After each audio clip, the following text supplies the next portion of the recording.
Hey everyone, Tankenstein here, and if you guys have not already seen, there has been a very interesting dev blog that was posted on the War Thunder website on February 7th, so yesterday as of the debut of this video. And basically, it was a Q&A from the developers. Very, very interesting stuff because this goes over the expected future for both short and long-term plans for War Thunder. So it gives us a great insight as to how War Thunder thinks, and this was answered by War Thunder producer Vyacheslav Bulyanikov, is how I'm assuming that's pronounced. Now, that being said, there are quite a few answers here, but in the interest of time, I will just be going over the ones that I feel are most important, and probably the ones that you guys feel are most important as well. And of course, I'll try to give my opinion on exactly what those answers mean. Now, that said, let's just kind of hit the ground running here. The first question here is, are there any plans for a sub-tree for the Italian ground forces line to bolster their lineups, much in the same way of South Africa and Finnish vehicles provided their respective trees? And War Thunder, Gaijin, said yes, we have such plans. Now, it's been pretty well known, and I'm pretty sure it's been confirmed via a forum post, that there will eventually be a Hungarian sub-tech tree. A lot of people would love that. I mean, we've already got a few Hungarian vehicles in the lineup for Italy. I wouldn't be too surprised if you might see Romania as well, or some Romanian vehicles. That would be very interesting. Heck, even now with the newest battle pass, we have the Hungarian BF-109F4. Of course, again, it's in the Italian air tech tree, but it has a Hungarian flag on it, so you never know. And I think that this ground tech tree will likely come, I would say sometime in about the next patch or two. It might even be a ground and air tech tree,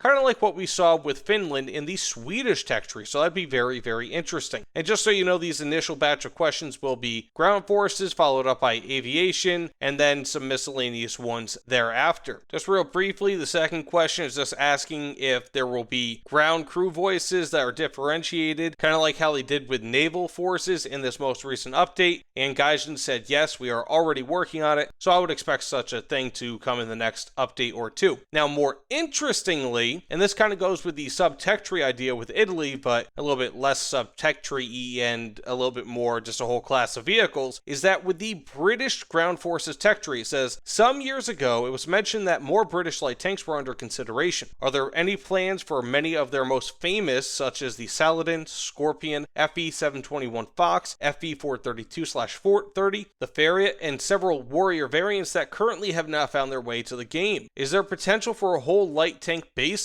And it says yes, the vehicles are in planning. So hear that? We might be getting things like the Scorpion, Saladin, FE-721 Fox. Now, of course, a lot of these are more modern light tanks, but I feel like that would be awesome. And by modern, I mean, of course, Cold War era, but that would still be very, very usable. There are still a lot of Cold War era tanks in this game and vehicles just in general that are extremely effective even when facing the most modern things in game. And interestingly, it says, with the new directional damage indicators and ground forces, are there any plans for considerations for allowing an option to switch between the new and old effects or turning them off for greater customization? It says, for the answer, the work is in progress right now, and we probably will implement it in the first major update of 2023. So this one's actually pretty promising because not only are they saying that it's being worked on, but they said, hey, we'll probably implement this in the first major update, which if you guys don't know, will likely be sometime mid-March. I'll try to link my War Thunder calendar video in the comments below. But long story short, it's a video just kind of going over all the major events, holidays, updates, so on and so forth. But that is pretty cool, so we will have the option to change the effects, because right now, as it stands, they're not very refined. It'll say that you got shot from one place or another when really you have not. And I guess the final one, I'd be remiss not to include this, but I'm not really going to talk about it much just because it's really strange how Gaijin worded this. I think that they're just trying to get around the fact that they are making the economy a little bit worse for everybody. But essentially, it's asking that with vehicles like the EBR 1954, which initially had a BR of 4.7 and was ranked 3 and is now 6.3 BR and still ranked 3, if it's about as profitable as, let's say, the AMX 13 M24. And they're basically saying that the SL multiplier does not reflect profitability. I'm not really entirely sure if that's accurate, but of course, you know, you guys might just want to read this this word jumble for yourselves because it is very, very strange. And this one's interesting. It's basically asking, with 4th generation aircraft, are we going to get ejection seats? And yes, we are going to. And so they didn't say, kind of like with the earlier question, that they'll be implementing it at any one given patch or another, but they did say that with more modern aircraft, or at least aircraft that might have the ability to do it, they will be including ejection seats, and they hope to introduce this feature this year. So that is very, very cool. I am stoked to see that. And interestingly, if I'm not mistaken, the HE-280, which was a German design, a jet from World War II, and it competed against the ME-262, if I'm not mistaken, that had the world's first ejection seat. So if they ever include the HE-280, and I do have a history on that, I'll try to link that also below, that would be technically the earliest BR vehicle, the earliest vehicle in War Thunder with the ejection seat, so long as they faithfully add it to War Thunder, which,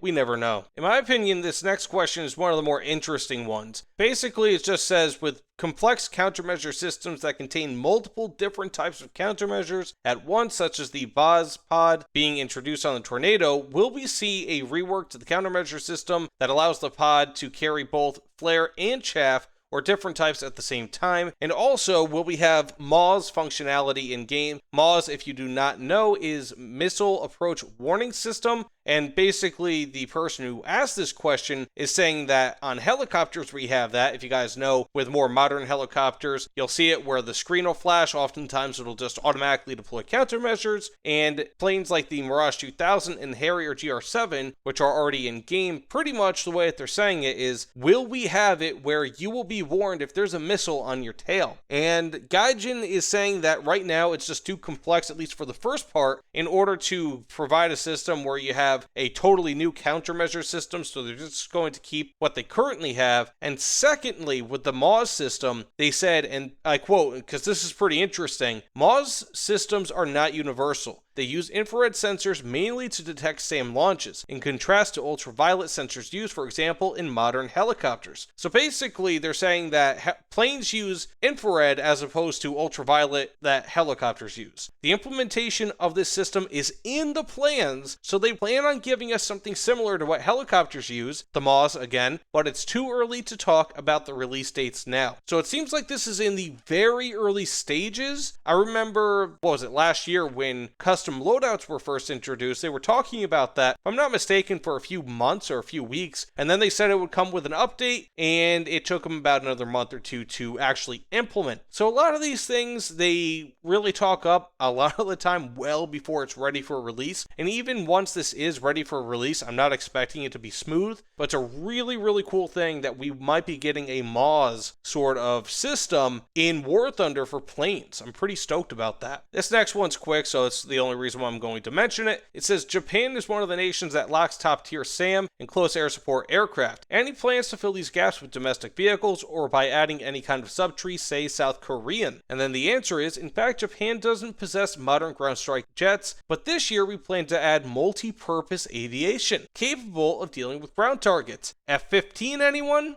I don't know. I think that's going to be on the table. If I'm not mistaken, Japan does have the F-15 and, of course, the F-2 as well. So this could be really, really cool. So again, I'm just kind of picking the ones I feel like are most relevant. So this one says, do you plan to return the lead marker for aircraft which were able to calculate it in reality? The answer is, we are considering implementing instrumental lead indicators, first of all, as part of the cockpit HUD view, but probably in the third-person view as well. So that's very interesting. If I'm not mistaken, and correct me if I'm wrong in the comments below, but that almost kind of sounds like how it is in arcade mode, where if you are within about 3/4 of a kilometer from the enemy, give or take around half a mile away, you will have a lead indicator for aircraft. So that could be very interesting. It might bring back some gunfighting in top tier. The next one, and again, I'm kind of skipping through some of these because some of them are just kind of a little weird. This one says, do you plan a more functional environment for airfields, apart from AA guns? Destructible radars, jamming stations, drone control centers, ballistic and SAM missiles that, when destroyed, affect the enemy AA efficiency? Any plans for destructible runways if there are more than one in the mission? And all that Gaijin said is probably yes. So take that as you will. I think that's actually a really, really good question. There's a lot to these questions, and kind of the problem with these questions is that for the most part, Gaijin will typically only kind of give a very bare bones answer to a very flushed out question, and this one asked a whole lot, but that'd be really cool, you know, if the closer that you got to a map or to a base, for example, if there were radar jamming stations, especially if they introduce harm, that would be really, really cool. And that leads me to the next question. Do you plan to introduce anti-radar missiles for aircraft that have them? In 11.0 BR mixed battles, SAM SPAAGs dominate aircraft. Anti-radar missiles might help. And I totally agree. I hate flying top tier close air support. And the answer is yes, we're considering this type of missile. Unfortunately, there are lots of problems, and actual data of their efficiency is controversial. Anyway, such missiles require a lot of effort in collecting data and possibly specific simplification in their in-game mechanics. For example, we know that none of the massively used ARM produced in the 1960s through 80s were not capable of properly detecting and effectively hitting the SAM SPAAG, often used in War Thunder. Their targets were mainly such systems as S-75, S-300, Hawk Patriot, etc., with uncertain efficiency. Nonetheless, we do consider ARM as a possible balancing media of close support aircraft against missile SPAAG. So if you guys don't know, ARM is basically anti-radiation missile, which means that if there is a radar being aimed or just kind of going off, if there is some sort of a vehicle that has a radar on top of it, like an SPAA, then your missile will be able to kind of lock onto that and hit them. So it's pretty much a missile that is designed specifically to go off targets that emit radar sort of radiation, if you will. What they said is that those are typically used for emplaced systems like, again, the S-75, S-300, Patriot, Hawk, and so forth. So they might have to kind of tweak how these missiles work in War Thunder, but if they do, I feel like that would be a tremendous thing, because right now the SPAAG are kind of like paper, or scissors rather, whereas the planes are like paper in a game of rock, paper, scissors. It is just really, really bad. There's no counter. It's just one can counter the other, and it's really difficult for planes a lot of the time to do anything. It just feels like a waste of SP sometimes. Next up, and the last one for aircraft, well, pure aircraft fixed wing, says more physics for aircraft bombs, such as weight to armor penetration ratio. And the answer is yes, kinetic damage is planned for aircraft bombs, so that's right. If you drop the nuke from a PE-8 on top of a mouse, directly on top of the mouse, it will destroy it, possibly, and then blow up. So that's pretty cool. So if you have a very heavy bomb and it just drops right onto a tank, you could kill the tank before the bomb even blows up. And that could be actually really useful for guided bombs. Additionally, and maybe I'm looking a little bit too much into this, but I wonder if that's going to affect things like, for example, ramming vehicles, because if you guys don't know, ramming in War Thunder is not really all too effective, whereas in games like, well, I hate to say it, World of Tanks, it at least used to be a viable strategy back when I used to play that a decade ago. So, hey, who knows? Maybe that will open the door for other physics to take place. So this next set of questions pertains to Naval. I know most people don't really play Naval, so I'm not really going to go into it too much, and there aren't really too many interesting questions here. But the first one is possibly the most interesting. It says, is there any news or developments you can tell us about the development of the French coastal and blue water fleet? It says, stay tuned for news. So I'm assuming that might mean that this newest update, the next update, the March update, might be with the French naval tech tree, which would be phenomenal. I mean, it just blows my mind that the French naval tech tree is not in War Thunder thus far. I mean, they've been one of the world's foremost naval powers literally for about the last millennium in some way, shape, or form, or at least for the last few hundred years, almost consistently. So the fact that they have not been in War Thunder is just beyond me. And then finally, this might be the most interesting one, and this is listed under MISC for miscellaneous. And the question is there any consideration into splitting battle ratings for aircraft and ground battles? Many aircraft can perform strongly or poorly in one mode over another, particularly attack aircraft, but due to the influence of one or the other, some vehicles find themselves in tough spots based on their ground loadouts and/or capabilities. For those that prefer to use the aircraft in the ARB, is there any possibility of separate battle rating calculations for both modes? And the answer is weird. It says, this might sound weird, but every time we discuss the idea inside the team and see statistics, it turns out that the aircraft which are expected to quote-unquote perform strongly with their BR split in fact are quite effective in their gaming modes. This was forcing us to cancel this option. So basically, if you guys don't know, there has been a lot of hubbub and a lot of people have been saying this for a long time. There are some aircraft in War Thunder, like the A4s for example, that are when it comes to air RB. I mean, of course they can be very effective. I have a lot of fun with them, but are much more powerful when it comes to ground RB and possibly should be a higher BR in ground RB and a lower BR in air RB. And there are a lot of planes like that. I mean, like for example, the F-11F,